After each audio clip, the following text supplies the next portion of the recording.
If you don't have fat dripping all over your face and onto the plate, you haven't done it right. Just do it again. My name is Jorge Gaviria, and I am the co-author of Vitamina T, which is a celebration of Mexican street food that all happens to start with the letter T. So everything from tacos, tamales, tortas, tacoyos, tlayudas, it goes on. And I'm here today to cook Fermin, who is my wonderful co-writer, and my favorite recipe, which is the cachetada taco. Cachetada means slap in Spanish. It definitely slaps as a dish, which is a bad joke, but it's true. It's really delicious. It might come from the kind of the sound that we make when we slap the tortilla on top of the cheese. It works, and it's really, really simple, which is why we love it. There's a very, very high return on investment relative to the time and the money that you're gonna spend on this. And you might say, how is that possible? We're using ribeye.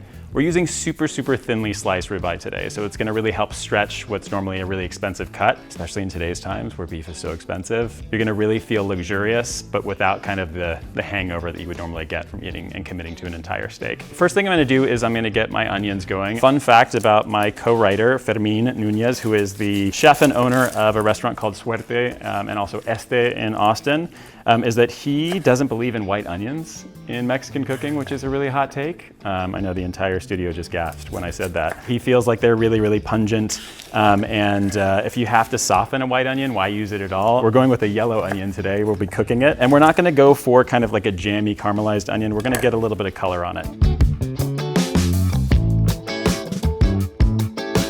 Add some oil. I'm using some avocado oil, but you can use whatever you'd like. Be indulgent. This is an indulgent dish. In terms of tacos, it's unusual. I think we're starting to see more this style kind of come about across the country in little pockets. And you can see these all over Mexico City and Califa, for example, sort of thin cut on top of a thin tortilla, and just like, it's magic.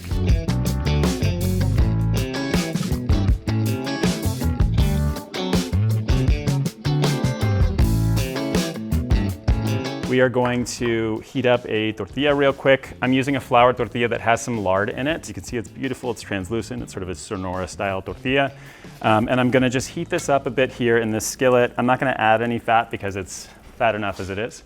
And I'm gonna soften it just enough. Basically, you can hear it as soon as it hits the pan. I love that. Like every single time I work with these, it's just like that ASMR crackling is, I love corn tortillas, but man, it's just like, it's hard to compete with that sound, isn't it? It's like a crackling campfire. And I'm using Gouda cheese today, which is definitely not Mexican, but neither is Manchego, and that's in like almost every torta that you can possibly find in Mexico. We're gonna make a costra today. A costra is basically just crust. It's the Spanish word for crust. And check and see how it's looking under. It's gotten the color that I really want it to. It's still got the moltenness on the top, so it's got a really great balance. I've added the tortilla on top, and it's gonna continue to kind of steam through, like I mentioned, for that last, I don't know, 10 to 15 seconds. This is gonna take about a minute to do literally one slice, so that's why I'm letting that sit there for a second. And, ooh yeah. This should take no more than, I think, a minute and a half. If you go beyond that, you're gonna start to get kind of a tougher cut. Yeah. It should have a really, really nice kind of slick line of fat around the top. It should glow. It should, because this is a glowy, delicious dish. If you've gone too far, just give it to someone you don't like and do it all over again. And then I've got two salsas today. I've got a salsa taquera, which is sort of a classic staple you'd find at most taquerias around Mexico. What's really notable about this is, though it does have kind of all the usual suspects, it also has zucchini, which is a way to stretch the avocado, kind of the feel and the texture. Zucchini is it's also a vegetable, so this means that this is a salad salsa.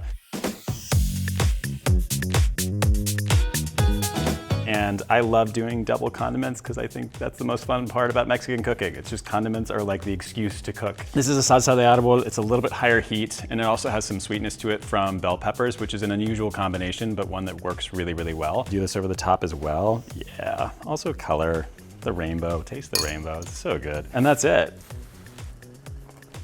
If you don't have fat dripping all over your face and onto the plate, you haven't done it right. Just do it again. Cachetada, still slaps.